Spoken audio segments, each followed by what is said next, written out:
Nemčija in pa Opel sta vsekakor nerazdružljiva in to očitno je jasno Francozom, ki so pred nekaj leti okupirali to nemško znamko. In ta nemškost Opla se danes kaže tudi pri vsakem novem Oplovem modelu. Ne z besedami, ampak z izgledom, z videzom teh novih modelov. In vrnimo se v 70. leta, v času, ko so se po nemških avtobanih potili Manta-Fahrerji. Mit einem Manta sollte man es sich leisten. Morda se vam bo ta zelena barva zdela, da je tukaj zaradi električnega pogona, ampak ne. Zelena, črna kombinacija 70. leta Manta.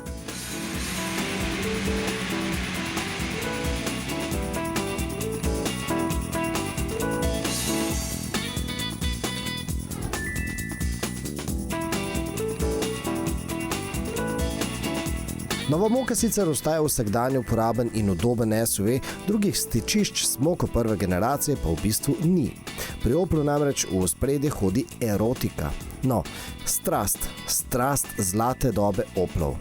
Pravzaprav želimo reči, da bodo Opli prihodnosti manj običajni, bolj moka. Imeli bodo več izraza, več vsebine, tudi nekaj tehničnih sladkorčkov, če bi jim tako lahko rekel, ki so Opel odlikovali v preteklosti in bodo tudi v novi skupini posebej označevali znamko Opel in Oplove produkte.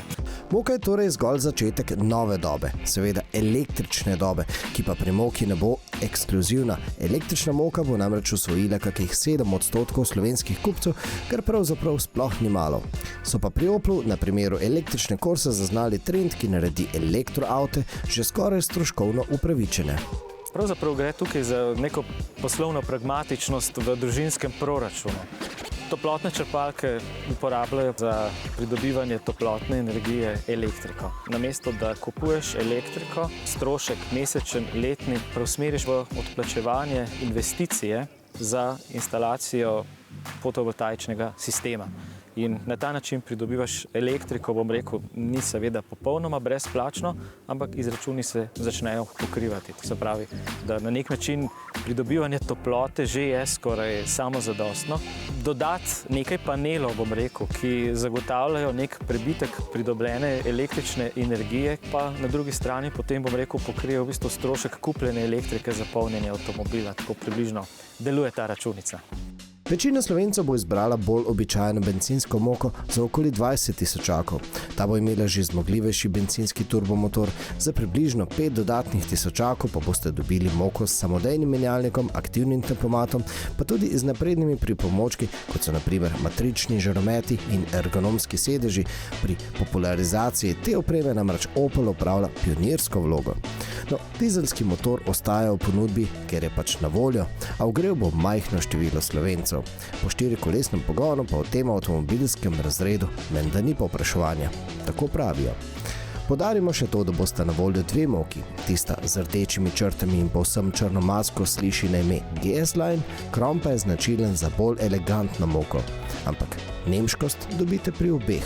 V skupini Stellantis je samo ena nemška znamka in to je znamka Opel. In njena pozicija bo seveda nemški produkt te skupine z vsemi atributi, ki jih ljudje od nemških produktov pričakujejo. Avti bodo značilno drugačni, tako po izgledu kot seveda tudi po vsebini od modelov sestrskih znamk. Bolj nemški kot francoski so vsekakor tudi drugi Opli, ki so nastali pod novo taktirko, še posebej Corsa. Ampak za vas imamo video, ki smo ga posneli prav na Oplovem dvorišču in ne slavi samo starih Oplov. Nemci imajo očitno nasploh radi avte. Uživajte!